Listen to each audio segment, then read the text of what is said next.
അറിഞ്ഞോ? പ്രതിപക്ഷ നേതാവ് വി.ഡി. സതീശൻ 2.5 വർഷത്തിനിടെ കണ്ടോൺമെന്റ് ഹൗസിൽ അറ്റകുറ്റപ്പണിക്ക് മാത്രം ചെലവിട്ടത് 1/2 കോടി രൂപയാണെന്ന്. അമ്പട കേമാ സതീശ. അപ്പോ കേരളത്തിന്റെ ധനപ്രതിസന്ധിക്ക് കാരണം എന്താണ് സതീശൻ സാറേ? സംശയമുണ്ടോ സർക്കാരിന്റെ ധൂർത്ത്? അമ്പമ്പോ, എന്നാലും ലേശം ഉളുപ്പ്. കണ്ടോൺമെന്റ് ഹൗസിൽ സ്ഥിരം ജീവനക്കാർക്ക് പുറമേ നിയമിച്ച 8 താൽക്കാലിക സ്വീപ്പർമാർക്കായി പ്രതിവർഷം 20 ലക്ഷം വേറെയും ചെലവിടുന്നുണ്ട്. അതുമാത്രമോ, ചെലവ് ചുരുക്കൽ സതീശന് പുത്തൻ ഫർണിച്ചർ വേണം, ഇലക്ട്രോണിക്സ് ഉപകരണങ്ങൾ വേണം, പൂന്തോട്ടം പരിപാലിക്കണം, അടിപൊളി കർട്ടൻ വേണം. ഇതിനായി സർക്കാർ ഖജനാവിൽ നിന്ന് പോയത് 14.5 ലക്ഷം രൂപ.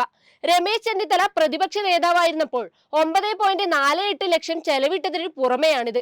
ഇലക്ട്രോണിക്സ് ഉപകരണങ്ങളുടെയും ഫർണിച്ചറിന്റെയും അറ്റകുറ്റപ്പണിക്ക് വേണ്ടി വാങ്ങിയത് 2.48 ലക്ഷം. സതീശൻ പ്രതിപക്ഷ നേതാവായിരുന്നതിന് പിന്നാലെ 9.22 ലക്ഷത്തിന് വെൽക്കം മെയിന്റനൻസും നടത്തി.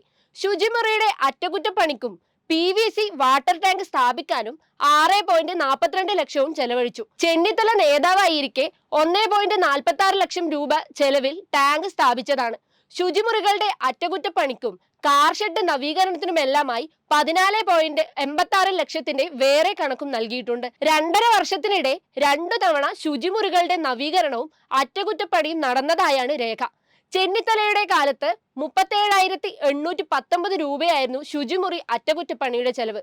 കരുണാകരന്റെ കാലത്ത് ക്ലിഫ് ഹൗസിൽ നിർമ്മിച്ച നീന്തൽക്കുളത്തിനും പിണറായിക്ക് കുറ്റം കണ്ടുപിടിച്ച ആളാണ് സതീശൻ.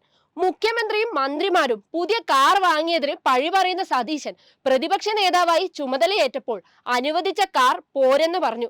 എന്നിട്ടോ പുതിയ ഇന്നോവ ക്രിസ്റ്റ കാർ വാങ്ങിച്ചു. ജനങ്ങളുടെ ആവശ്യങ്ങൾ അറിയാനും അവരുടെ പരാതികൾക്ക് പരിഹാരം കാണാനും നവകേരള സദസ്സ് നടത്തിയപ്പോൾ അതിനും സതീശൻ പറഞ്ഞു ധൂർത്തെന്ന്. അന്ന് മുഖ്യമന്ത്രിയും മന്ത്രിമാരും സഞ്ചരിച്ച ബസ്സിനെ കുറിച്ച് എന്തൊക്കെ ഇല്ലാ കഥകളാണ് മെനഞ്ഞത്. എല്ലാം കഴിഞ്ഞ് രാഹുൽ ഗാന്ധി ഭാരത് ജോഡോ യാത്രയ്ക്ക് ലിഫ്റ്റും കോൺഫറൻസ് റൂമും ഉൾപ്പെടെയുള്ള ബസ്സിൽ കറങ്ങുമ്പോൾ സതീശന് ഹർഷോന്മാദം.